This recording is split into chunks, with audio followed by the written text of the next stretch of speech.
ಕರ್ನಾಟಕ ತಾಂಡ ಅಭಿವೃದ್ಧಿ ನಿಗಮ ನಿಯಮಿತ ಬೆಂಗಳೂರು ಸಹಯೋಗದಿಂದ ಬಂಜಾರ ಬಹುಮುಖ ಕಲಾ ಪ್ರತಿಭಾನ್ವೇಷಣೆ ಆಡಿಷನ್ ಕಾರ್ಯಕ್ರಮವನ್ನು ನವನಗರದ ಬಂಜಾರ ಭವನದಲ್ಲಿ ಈ ದಿನ ಆಯೋಜನೆ ಮಾಡಲಾಗಿತ್ತು.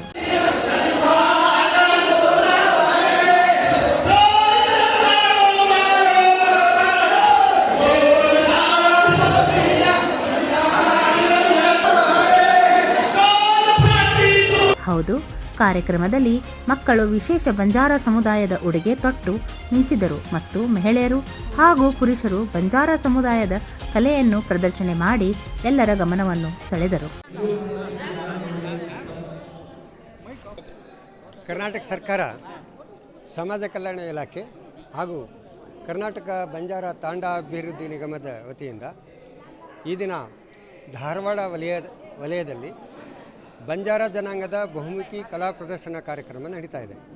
ಬಂಜಾರ ಜನಾಂಗದಲ್ಲಿ ಸುಮಾರು 17 ಕಲಾ ಪ್ರಕಾರಗಳಿದ್ದು ಅದರಲ್ಲಿ 13 ಪ್ರಕಾರಗಳನ್ನು ಮುಖ್ಯವಾದ ಪ್ರಕಾರಗಳನ್ನು ಆಯ್ದುಕೊಂಡು ಬಂಜಾರ ಬಹುಮುಖ ಕಲಾ ಪ್ರತಿಭಾನ್ವೇಷಣೆ ಆಡಿಷನ್ ಕಾರ್ಯಕ್ರಮದಲ್ಲಿ ಭಾಗಿಯಾಗಿ ಕಲಾ ಪ್ರದರ್ಶನ ನೀಡಿದ ಚಿಕ್ಕ ಮಕ್ಕಳಿಗೆ ಹಾಗೂ ಕಲಾವಿದರಿಗೆ ಪ್ರಮಾಣ ಪತ್ರವನ್ನು ನೀಡಿ ಪ್ರೋತ್ಸಾಹ ನೀಡಲಾಯಿತು.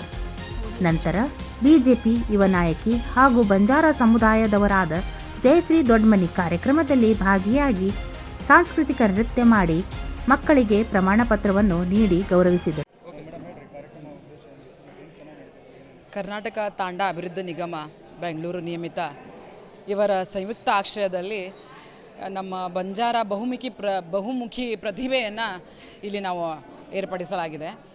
ಆ್ಯಕ್ಚುಲಿ ಮೂಲ ಉದ್ದೇಶ ಏನಂದರೆ ನಮ್ಮ ಬರ್ತಾ ನಮ್ಮ ಕಲ್ಚರ್ ಸ್ವಲ್ಪ ಕಡಿಮೆ ಆಗ್ತಾ ಇದೆ ಅಂತ ಒಂದು ಭಯದಿಂದ ನಾವು ಎಲ್ಲರೂ ಈ ಸಂದರ್ಭದಲ್ಲಿ ಅಧ್ಯಕ್ಷರಾದ ಜಯದೇವ್ ನಾಯಕ್, ಉತ್ತರ ಕರ್ನಾಟಕ ಬಂಜಾರ ಸಮುದಾಯದ ಅಧ್ಯಕ್ಷರು ಪಾಂಡುರಂಗ್ ಪರಮಾರ್ ಸೇರಿದಂತೆ ಇತರರು ಭಾಗಿಯಾಗಿದ್ದರು. 9 ಲೈವ್ ನ್ಯೂಸ್, ಹುಬ್ಬಳ್ಳಿ.